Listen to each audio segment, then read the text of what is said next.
Samuel Taylor Coleridge studied at Oxford, where he met Robert Southey. The two of them were thinking of founding a new ideal society called pantisocracy, which comes from the Greek words pan plus isos plus kratos, that is, the power, an equal power given to all people. It was originally meant to be formed by 12 people. Coleridge and Southey married two sisters, and pantisocracy would have started from the four of them. First, they thought of establishing this pantisocracy in Pennsylvania, United States, then to Wales, but finally the project failed, and Coleridge moved to Dorsetshire, where he met William Wordsworth and his sister Dorothy. The two made friends and both became poets. They were later nicknamed the Lake Poets, as they lived together in the Lake region, in the Lake district of Dorset. They published the lyrical ballads in 1798. They traveled to Germany and came into contact with the German philosophers, especially Immanuel Kant, who was the first philosopher who would lay the basis for Romanticism. But Wordsworth and Coleridge had already published their collection of poems when they learned this new philosophy, and when they decided to become a part of this new literary form, this new literary school that is Romanticism. So the only thing they could do was writing and adding a preface to this collection of poems, which they published again 2 years later. While in Germany, Coleridge learned German and the German philosophy. Wordsworth used to be alone with his sister, and he wrote the Lucy poems. The preface to the lyrical ballads is universally considered the manifesto of English Romanticism, because in the preface both Wordsworth and Coleridge explained their writing technique and the reasons why they made poetry. First of all, they define as their content, as the content of their poems, episodes taken from the simple life in the countryside. Nothing special, only pure, simple episodes taken from living in the countryside. This is important because after the Industrial Revolution broke out, everybody in England seemed to have lost the love for nature. The man-nature relationship seemed to be broken. So the Lake Poets are important because they try to recreate that contact between man and nature. Second, the style. The style in writing was obviously simple. The poet is defined as a man talking to other men using a simple language. The language must be simple. It doesn't have to be sophisticated. Both Wordsworth and Coleridge refused the strict codes of the so-called poetic diction. Poetic diction was based on classical poetry. It was a classical way of making poetry. Romantic poets, and Wordsworth and Coleridge are the first examples of the first generation of Romantic poets, had to keep it simple, to keep the language simple as possible. As regards the writing technique, the poetic technique, When the poet is fascinated by the landscape, the panorama of nature, for example, a rainbow, a sea of flowers, a lake, the trees, he gets emotional. But that's not the moment when he has to make poetry, when he has to create poetry. He has to wait for some time, and then he has to recollect that emotion, but in a moment, in a state of tranquility, when he is alone. After some time, he can recollect that emotion, that strong emotion, and he can make poetry. That is the idea of a recollection in tranquility. The most important poems written by Wordsworth that we can find in the Lyrical Ballads, which is a collection of both Wordsworth and Coleridge's poems, are My Heart Leaps Up, Daffodils, also called I Wandered Lonely as a Cloud, and Upon Westminster Bridge. In My Heart Leaps Up, the poet describes the feeling, the emotion that he feels on looking at a rainbow. He says that his heart leaps up, that is, gets emotional, when he sees, when he admires the beauty of a rainbow. And he adds that so it was when he was a child, because only a child has this power of imagination, only a child is able to be constantly surprised by the beauty of nature.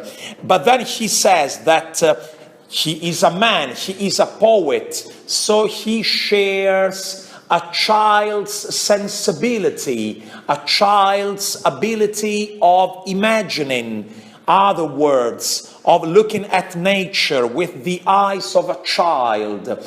And he also says that if someday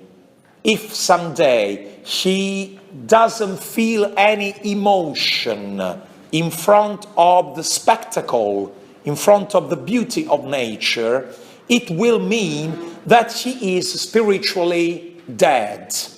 A man, a poet, is spiritually dead when he doesn't feel anything, any emotion in front of the spectacle of nature, the beauty of nature. Daffodils. A daffodil is a flower, is a golden flower. It corresponds to Italian narciso. It is also called I Wandered Lonely as a Cloud, because the first line of this poem is I wandered lonely as a cloud when suddenly I was surprised, I was shocked by the view of a sea of golden daffodils. So at first the poet feels alone, and this can make us think back of Francesco Petrarca when he said solo e pensoso i più deserti campi vo misurando.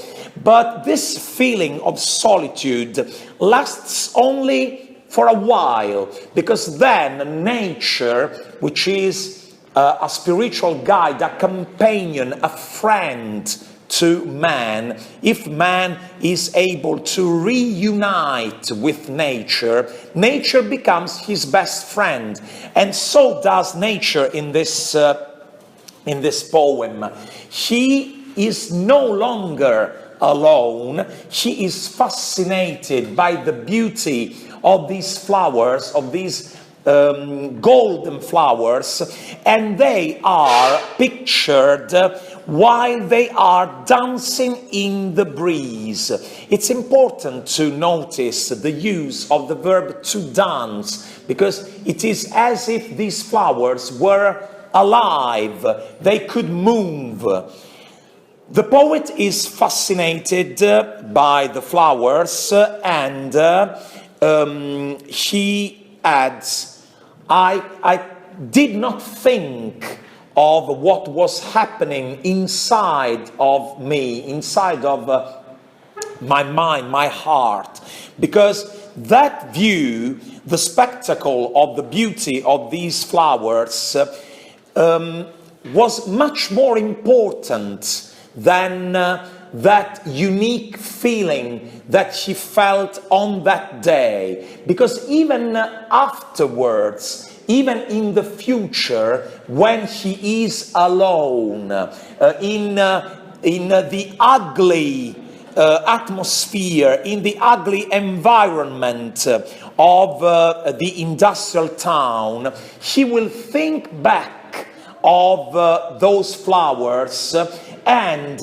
he will look at them not with his real eyes, but with his inward eye, that secret eye that a poet has inside of him, the eye of imagination. So even in the future, he will be able to recollect the beauty of those flowers, the beauty of nature. He will recollect that feeling, and he will be happy. In fact, he says it is the bliss of solitude.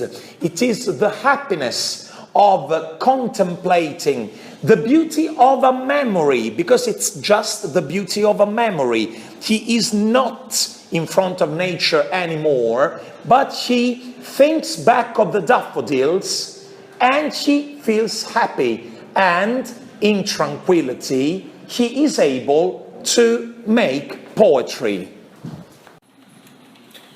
The only but very huge contribution given by Samuel Taylor Coleridge to the lyrical ballads is represented by the Rime of the Ancient Mariner, which is a very long poem in the form of a story. The Rime of the Ancient Mariner is a ballad, a very long poem, which describes how an ancient mariner compels some poor man, the wedding guests, who are on their way to a wedding party, to sit down and listen. They have to listen to his terrible, incredible story. The mariner starts telling of a terrible voyage he was having with his crew. A beautiful albatross flies around his ship and stops there to have some rest. The mariners welcome the albatross as a sign, as a symbol of peace, a sort of peace after the storm, the peace after the storm. But the mariner, for no reason, kills the albatross. It is an act of pure violence, of pure cruelty, which in a way represents the crimes against nature constantly committed by man, especially after the Industrial Revolution, because we must not forget that after the Industrial Revolution broke out, nature stopped being a sweet companion for man and becomes the source of raw materials for industries, for factories. So the mariner is a sinner he commits a crime against nature when he killed the albatross with no reason. The nightmare starts at that very moment. The weather changes, the wind doesn't blow anymore, the ship stops at one point which is indefinite in the huge ocean, and the mariner and his crew are isolated, paralyzed, isolated from the rest of the world. Suddenly, a skeleton ship appears. On this skeleton ship, two terrible characters, Death and Life and Death, are playing dice. They are casting dice because they want to win the mariner or his crew. Death wins the mariners, so they all die. Life and Death wins the mariner, who does not die but falls into a state of life and death, a sort of limbo, a sort of a parallel dimension which is isolated from the rest of the world, isolated from nature, and all he can do is sitting and looking at the corpses of his crew. All these men dead, lying on the ground, and around him only the ocean. That is the worst moment for the mariner, where he really feels how isolated he has become for committing this crime against nature. But suddenly something happens. The water snakes, some terrible snakes appear among the waves, and the mariner, for the first time, looks at these creatures and starts appreciating their colors, the fact that they are alive, they are natural creatures, so they were made by God.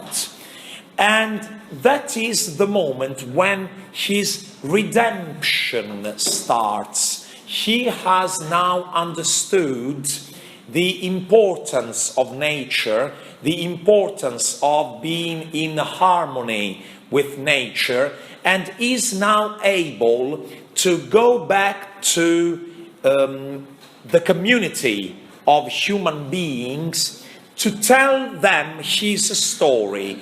And that's what he is making with this wedding guest. He has stopped. He forces this young man to listen to all his story, because he has to learn the lesson. What lesson? Nature must be respected.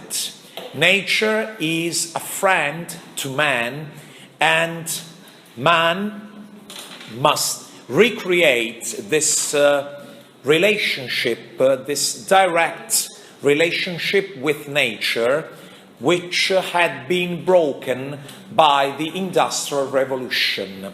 So, while Wordsworth describes nature in its genuine, simple, everyday aspects, a rainbow, a sea of flowers, a sea of daffodils, Coleridge describes nature in a very overwhelming, transcendental, we may say, a way. Nature is described in a sublime atmosphere.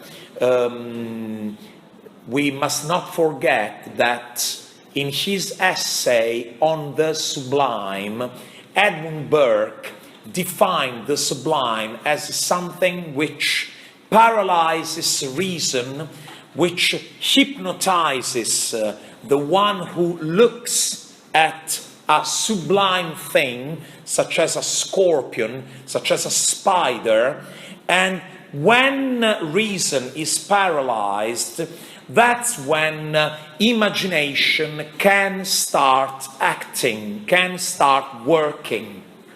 In another work of his, the Biographia Literaria, Coleridge gives his definition of imagination. We have to distinguish between primary and secondary imagination and fancy.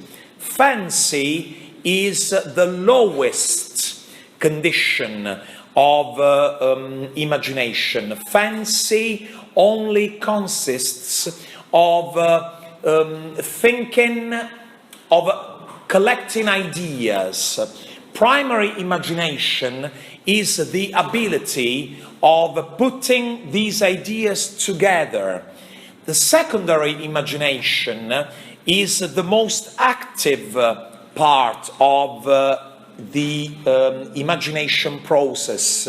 The secondary imagination makes these new things created by imagination live.